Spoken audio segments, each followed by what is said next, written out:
ദൈവ തിരുനാമം വാഴ്ത്തപ്പെടുമാറാകട്ടെ.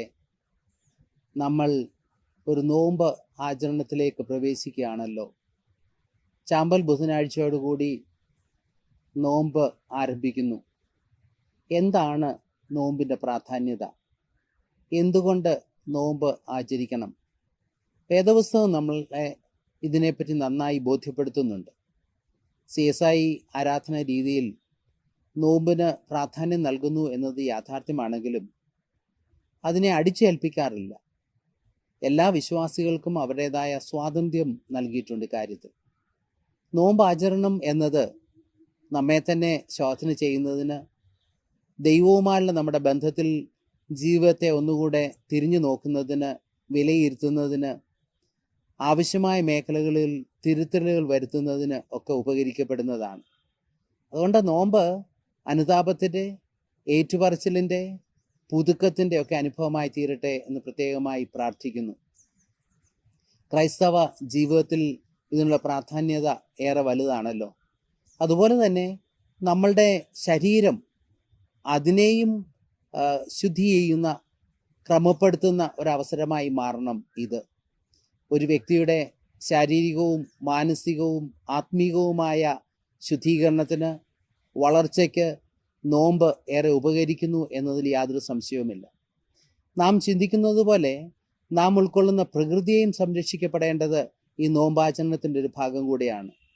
നോമ്പ് വിശുദ്ധീകരണത്തിൻ്റെ അവസരം എന്ന് പറയുന്നതോടൊപ്പം തന്നെ നമ്മളെ തന്നെ ഉള്ള ബന്ധങ്ങൾ പുതുക്കുന്നതിനുള്ള അവസരമായി മാറണം. നോമ്പാചരണം ദൈവവും മനുഷ്യനുമായി ഉള്ള ബന്ധം പുതുക്കുന്ന അനുഭവത്തോടൊപ്പം തന്നെ മറ്റുള്ളവരുമായുള്ള നമ്മളുടെ ബന്ധങ്ങൾ പുതുക്കുന്നതാണ്. അത് ഇടവകയെ സംബന്ധിച്ചോളം ഏറെ പ്രാധാന്യമാണ്. വ്യക്തികൾ തമ്മിലുള്ള ബന്ധം, കുടുംബങ്ങൾ തമ്മിലുള്ള ബന്ധം, അതോടൊപ്പം തന്നെ കുടുംബത്തിന് അകത്തുള്ള ബന്ധങ്ങൾ ശാക്തീകരിക്കേണ്ടതും ഏറെ ആവശ്യമാണ്. ഈ അടുത്ത കാലഘട്ടങ്ങൾ നാം കേൾക്കുന്ന ഏറ്റവും വലിയ പ്രശ്നമാണല്ലോ കുടുംബങ്ങളിലെ അശാന്തി. യുവജനങ്ങളുടെ ഇടയ്ക്ക് അഥവാ കുട്ടികളുടെ ഇടയ്ക്കുള്ള സ്പർദ്ധ വർദ്ധിച്ചു വരുന്നൊരു കാലഘട്ടം. മദ്യത്തിൻ്റെ, മയക്കുമരുന്നിൻ്റെ വ്യാപനം ഏറെ വർദ്ധിച്ചു വരുന്നൊരു കാലഘട്ടം. ഇവിടെയൊക്കെ പുതുക്കമുണ്ടാകേണ്ടത്, തിരുത്തലുണ്ടാകേണ്ടത് ഏറെ ആവശ്യമാണ്. സ്വാർത്ഥത വെടിഞ്ഞ് ജീവിക്കുവാൻ നമ്മളെ ആഹ്വാനം ചെയ്യുന്നതാണ് നോമ്പുകാലം. നോമ്പുകാലം എന്നത് വിട്ടുകൊടുക്കുവാൻ, ത്യജിക്കുവാൻ നമ്മളെ പഠിപ്പിക്കുന്നതാണ്. ആ ഒരു ബോധ്യത്തോടെ നമുക്ക് ജീവിപ്പാൻ സാധിക്കണം. അവിടെയാണ് പ്രകൃതി സംരക്ഷണത്തിൻ്റെയും പ്രാധാന്യത. പ്രകൃതിയുമായുള്ള പൊരുത്തപ്പെടലും നമ്മുടെ ജീവിതത്തിലുണ്ടാകണം. അപ്പോൾ ബന്ധങ്ങൾ ദൈവവുമായി, മനുഷ്യനുമായി, മറ്റുള്ളവരുമായി, നാം ജീവിക്കുന്ന പ്രകൃതിയുമായൊക്കെയുള്ള ബന്ധങ്ങൾ ശക്തീകരിക്കുന്നതിന്, പുതുക്കുന്നതിന്, യഥാസ്ഥാനപ്പെടുത്തുന്നതിന് ഈ നോമ്പുകാലം ഉപകരിക്കപ്പെടട്ടെ. ക്രിസ്തുവിലേക്ക് യഥാർത്ഥമായി തിരിയുന്നതിന്, ക്രിസ്തു സ്നേഹത്തിലേക്ക് തിരിയുന്നതിന് നമ്മെ ഒരുക്കുന്ന അനുഭവമായി ഈ നോമ്പുകാലമായി തീരട്ടെ എന്ന് പ്രാർത്ഥിക്കുന്നു. അന്യോന്യം ക്ഷമിപ്പാൻ, കരുതുവാൻ, അന്യോന്യം ബഹുമാനിപ്പാൻ ഈ നോമ്പാചരണം നമ്മളെ ബലപ്പെടുത്തട്ടെ. ഒരിക്കൽ കൂടെ നിങ്ങൾക്കെല്ലാവർക്കും ഈ നോമ്പുകാലത്തിൻ്റെ എല്ലാ നന്മയും നേരുന്നു. ദൈവം നിങ്ങളെല്ലാം ധാരാളമായി അനുഗ്രഹിക്കട്ടെ.